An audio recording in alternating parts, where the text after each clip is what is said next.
Class 10th political science chapter 1 power sharing. पिछले video में हम मोस्ट इम्पोर्टेंट क्वेश्चन आंसर्स किए थे।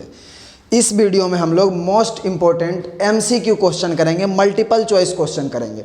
पिछले इस वीडियो में हम टॉप 10 मोस्ट इम्पोर्टेंट क्वेश्चंस देखे थे। इस वीडियो में हम top 20 most important MCQ questions को करेंगे, जिसमें से फर्स्ट क्वेश्चन पूछ रहा है कि Belgium is a small country located in which of the following continent. Belgium जो एक छोटा सा कंट्री है वो किस कॉन्टिनेंट के अंदर आता है। इसमें से पहला ऑप्शन है यूरोप है, एशिया है, अफ्रीका है, नन ऑफ दीज है। तो हम बताए थे कि बेल्जियम जो है वो यूरोपियन यूनियन का एक स्मॉल कंट्री है, तो फर्स्ट का आंसर जो हो जाएगा वो यूरोप हो जाएगा।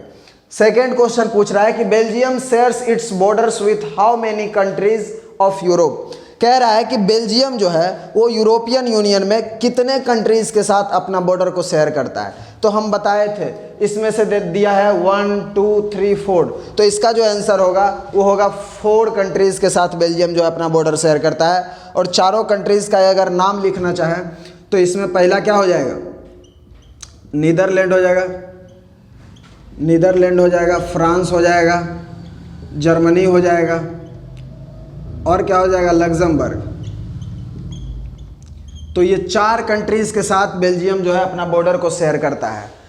अगला क्वेश्चन देखते हैं। Which of the following communities constituted majority in Brussels.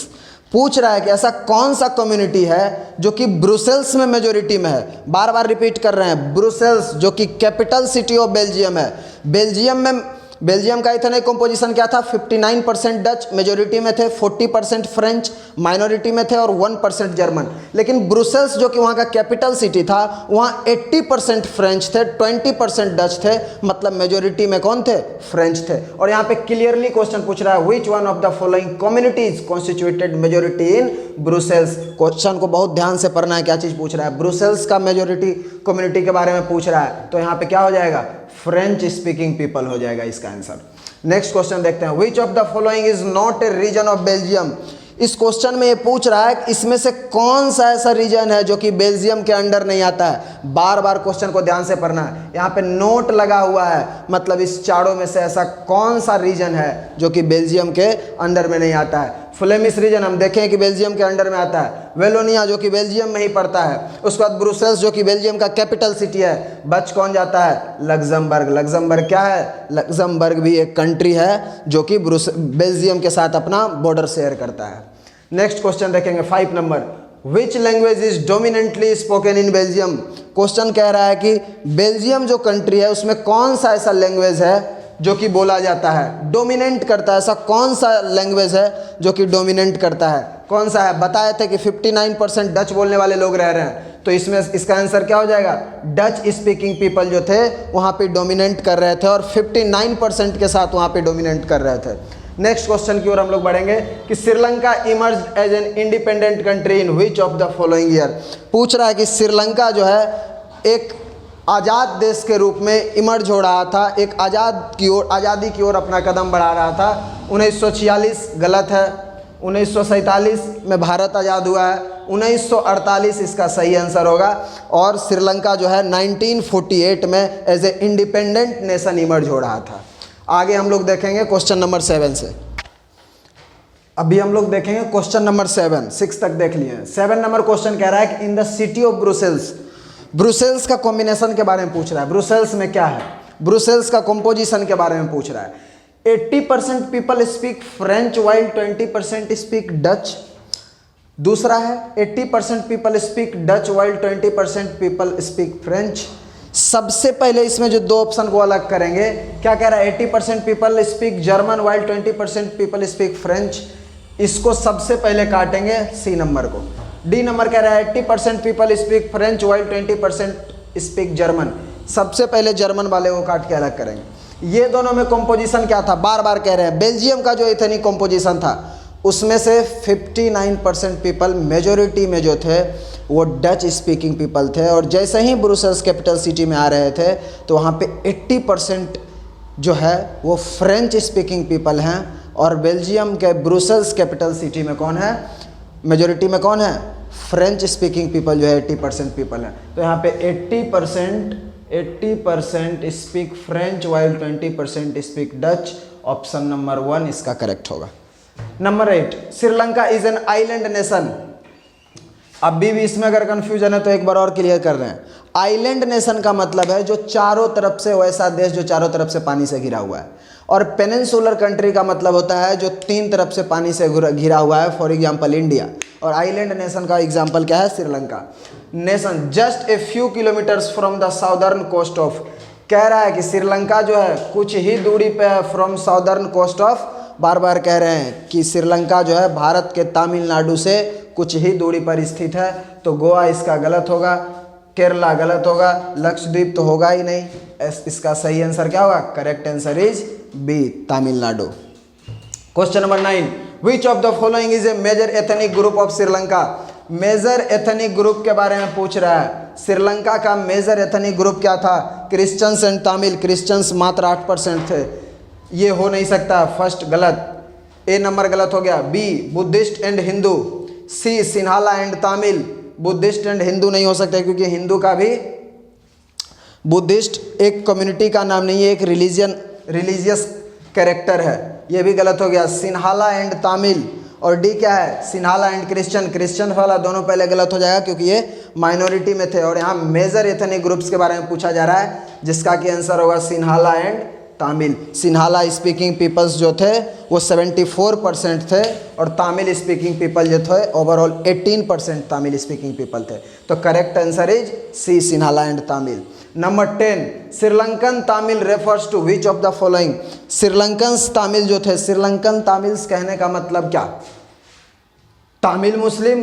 बिल्कुल भी नहीं, क्योंकि मुस्लिम जो थे, मुस्लिम्स कम्युनिटी के जो लोग थे वो जो इंडिया से, जिसके फोर फादर वहाँ पे जाकर के कॉलोनियल पीरियड के टाइम में जो इंडियन फोर फादर जाके श्रीलंका में बसे थे, वो इसी में से, उसी 5% में से कुछ कुछ मुस्लिम धर्म मानने वाले थे। तो ये सबसे पहला ऑप्शन नंबर ए इनकरेक्ट हो गया। Option number B, Tamil Hindu, ये भी इनकरेक्ट होता नजर आ रहा है। Tamil natives of the country और Tamil whose forefather came from India in the colonial period. Tamil forefather who is came from India in the colonial period, ये गलत होता हुआ नजर आ रहा है क्योंकि ये 5% ही थे।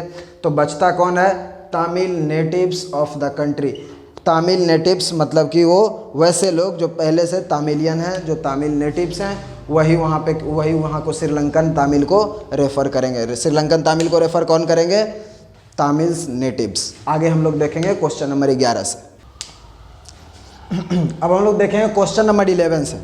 क्वेश्चन नंबर 11 कह रहा है कि Belgium refers Dutch speaking people. Belgium में डच स्पीकिंग पीपल दिया है, मतलब बात कहीं ना कहीं मेजोरिटी का कर रहा है, क्योंकि बेल्जियम में मेजोरिटी में थे डच स्पीकिंग कम्युनिटी। और अब पूछ रहा है श्रीलंका, तो अब देख लेंगे कि श्रीलंका में मेजोरिटी स्पीकिंग पीपल्स कौन थे। तो श्रीलंका में जो मुस्लिम्स थे वो तो बहुत कम थे। इंडियन तमिल्स 5% में से इंडियन तमिल्स भी थे और मुस्लिम्स भी थे। सिन्हालास क्या थे वहाँ पे? मेजोरिटी में स्पीकिंग पीपल कम्युनिटी थे। और श्रीलंकन तमिल्स भी 13% ही थे। तो ये तीनों गलत हो जाता है और correct option is C, Sinhala. Which language was declared as the only official language of Sri Lanka by an act passed in 1956। जो मेजोरिटेरियनिज्म आया था, जो मेजोरिटी मेजर्स आया था वहाँ पे, जो मेजोरिटेरियन मेजर्स आया था, उसमें कुछ 3-4 बदलाव किए गए थे।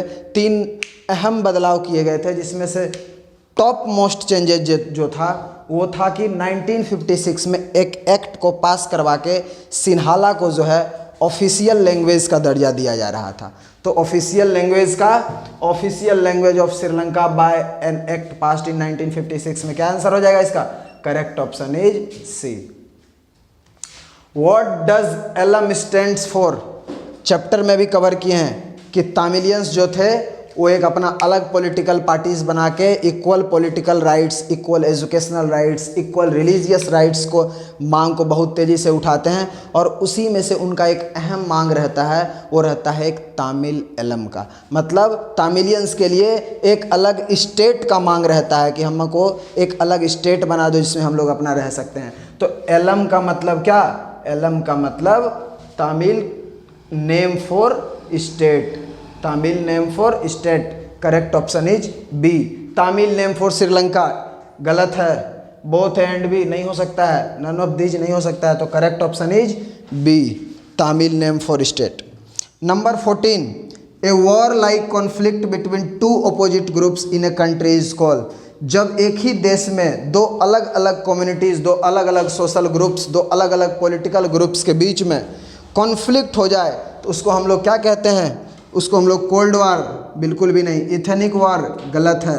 नन ऑफ दिस नहीं होगा, इसका आंसर क्या होगा? करेक्ट ऑप्शन इज सी, इसको सिविल वॉर कहते हैं, जो कि श्रीलंका में बाद में सिविल वॉर का सिचुएशन आ गया था। Question number 15, which is the capital city of Belgium. Belgium का कैपिटल सिटी क्या था? बेल्जियम का कैपिटल सिटी क्या था? वेलोनिया नहीं, वेलोनिया तो एक रीजन का नाम है जहाँ पे फ्रेंच स्पीकिंग पीपल रह रहे हैं। फ्लेमिश, बिल्कुल भी नहीं, ये भी एक रीजन का नाम है जहाँ पे डच स्पीकिंग पीपल रह रहे हैं। पेरिस, ये भी गलत है। तो कैपिटल सिटी ऑफ बेल्जियम क्या हो जाएगा? ब्रुसेल्स हो जाएगा। और बाद में ब्रुसेल्स को यूरोपियन यूनियन मिल करके उसको एज ए हेडक्वार्टर भी घोषित कर दिया जाता है। आगे हम लोग देखेंगे क्वेश्चन नंबर 16 से।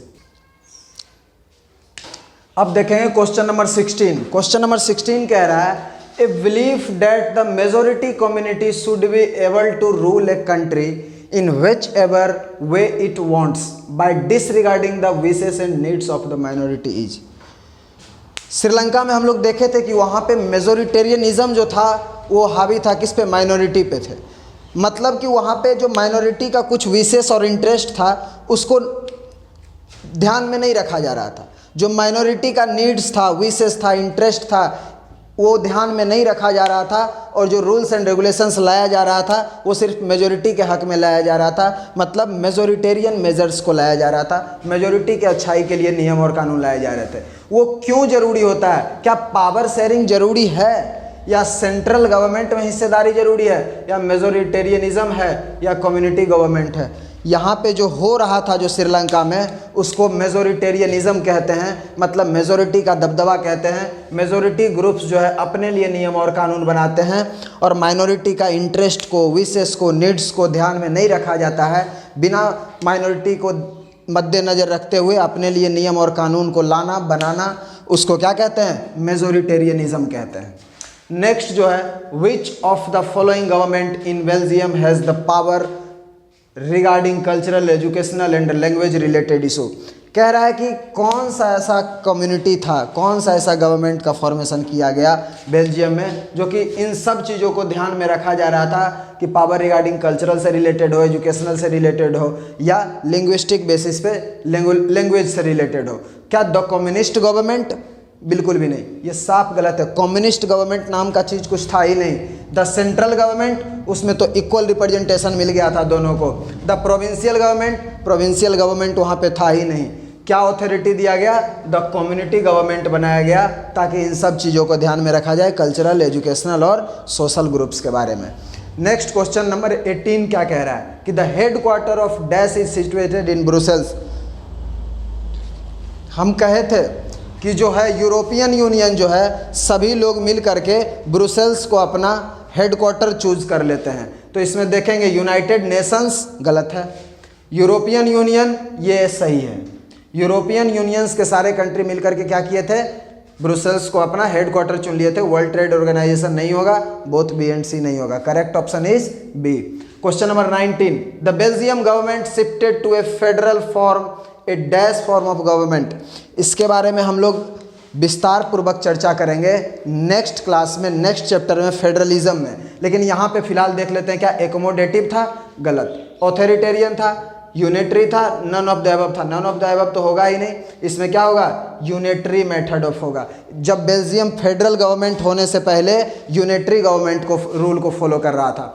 Power sharing is good because, power sharing अच्छा क्यों है, सही क्यों है? It ensures the conflict between social groups. क्या दो सोशल ग्रुप्स में कॉन्फ्लिक्ट पैदा करने के लिए पावर शेयरिंग जरूरी है? गलत है। It ensures the instability of political order. क्या राजनीतिक अस्थिरता पैदा करने के लिए पावर शेयरिंग जरूरी है? यह भी गलत है।